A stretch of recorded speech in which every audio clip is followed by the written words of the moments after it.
Hampir semua orang Tionghoa mempunyai pola pikir yang sama. Menjadi kaya adalah tujuan mereka karena kekayaan menjadi standar kejayaan dari seseorang ataupun keluarganya. Ini berbicara tentang status, dan untuk menuju puncak, orang Tionghoa biasanya memiliki siklus perjalanan yang menarik. Mereka mengupayakan segala hal demi mencapai tujuan, dan salah satunya adalah menerapkan kebiasaan mengelola keuangannya dengan cara yang unik. Apa dan bagaimana kebiasaan itu terjadi? Ayo kita bahas di video ini. Yang selalu ditanamkan oleh orang-orang Tionghoa adalah mereka menganggap uang itu berharga. Istilahnya, mereka punya mindset yang berbeda dari orang lain tentang uang itu sendiri.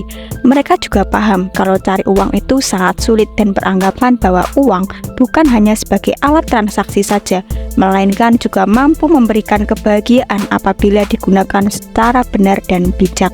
Misalnya saja, ketika mereka punya uang, semuanya tidak akan digunakan untuk memenuhi kebutuhan hidup saja, melainkan mereka juga akan menyisihkan sebagai bekal masa depan atau menabung dengan tujuan investasi ataupun pendidikan anak. Pengelolaan uang yang maksimal ini akan memberikan keuntungan tersendiri buat kita. Itu pemikiran mereka. Meskipun dikenal sebagai orang kaya, namun orang-orang Tionghoa tidak akan sembrono dalam membuang barangnya.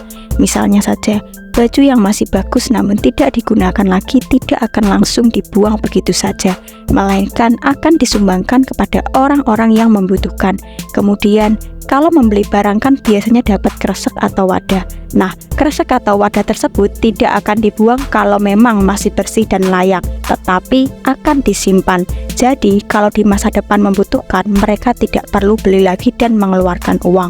Meski ini sepele, namun kalau dipikir-pikir memang iya ya, kan uangnya bisa ditabung atau dialokasikan ke pos-pos kebutuhan lainnya. Gengsi menjadi ajang yang membuat orang jadi tekor finansial. Kalau masih punya gengsi yang tinggi, hey, lihat masyarakat Tionghoa. Mereka tidak pernah hidup dengan gengsi, seadanya, namun bisa menyimpan banyak uang untuk kebutuhan yang lebih penting. Gengsi itu harganya mahal. Kalau niat nabung, lebih baik nggak usah gengsi-gengsian, karena itu bisa menguras dompet dan uangmu. Sayangi uangmu, buang gengsi lebih baik. Salah satu prinsip yang dianut oleh orang Tionghoa adalah tidak menumpuk hutang ataupun berhutang. Mereka selalu membeli apa saja yang bisa dibeli dengan uang yang mereka miliki. Sekiranya itu mampu, ya beli. Kalau nggak mampu, ya nabung dulu. Tidak ada hutang-hutangan. Mereka lebih baik hidup sederhana daripada hutang sana-sini untuk memenuhi gaya hidup hedon dan gengsi. Ketika orang Tionghoa harus mencicil suatu barang, itu hanya khusus untuk merintis usahanya. Jadi uang mereka bisa berputar dan menghasilkan keuntungan lagi. Salah satu cara yang bisa kita contoh dari orang Tionghoa adalah memanfaatkan promo dan diskon ketika hendak membeli barang. Pokoknya jangan pernah bosan untuk mencari-cari informasi tentang penawaran ini.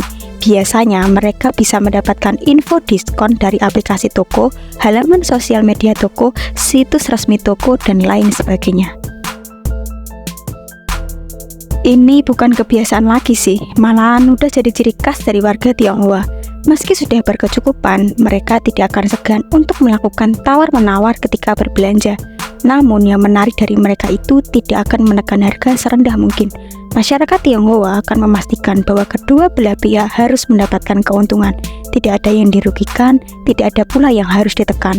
Untuk menirunya, kamu bisa mencari tahu terlebih dahulu harga kebutuhan di pasaran. Dengan begitu, kalian bisa mencoba sistem tawar-menawar dan mendapatkan kesepakatan harga yang pas. Istilah keren yang digunakan masyarakat Tionghoa untuk menyebut kerja sampingan adalah side hustle. Seiring berjalannya waktu, di mana zaman semakin maju, mereka semakin memperbanyak lingkup pekerjaannya. Dalam artian, tidak hanya pekerjaan tetap yang mereka miliki, namun juga pekerjaan sampingan atau side hustle. Ini bertujuan untuk memberikan lebih banyak keuntungan bagi mereka, baik untuk menabung, membangun preferensi hidup yang layak, masa depan terjamin, dan kehidupan finansial yang baik. Sejauh ini, kamu pun bisa melakukannya. Asalkan bisa memanajemen waktu dengan baik, maka pekerjaan tetap dan sampingan akan berjalan saling berdampingan. Salah satu contoh yang paling sering dilakukan adalah berjualan online atau mengambil proyek freelance. Tinggal kamu mau memilih yang mana. Sulit sekali bagi kita untuk meniru kebiasaan masyarakat Tionghoa yang satu ini. Sesibuk apapun mereka akan tetap disiplin, karena disiplin menjadi pondasi utama untuk keberhasilan mereka.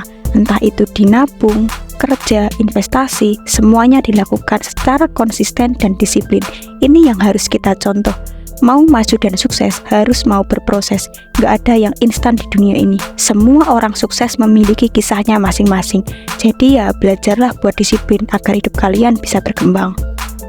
Oke guys, sampai sini dulu ya penjelasan kita tentang 8 kebiasaan mengelola keuangan ala masyarakat Tionghoa yang bisa menjadi referensi untuk kita. Semoga dengan penjelasan ini kalian bisa mengubah pola pikir dan cara pandang tentang pengelolaan keuangan yang baik.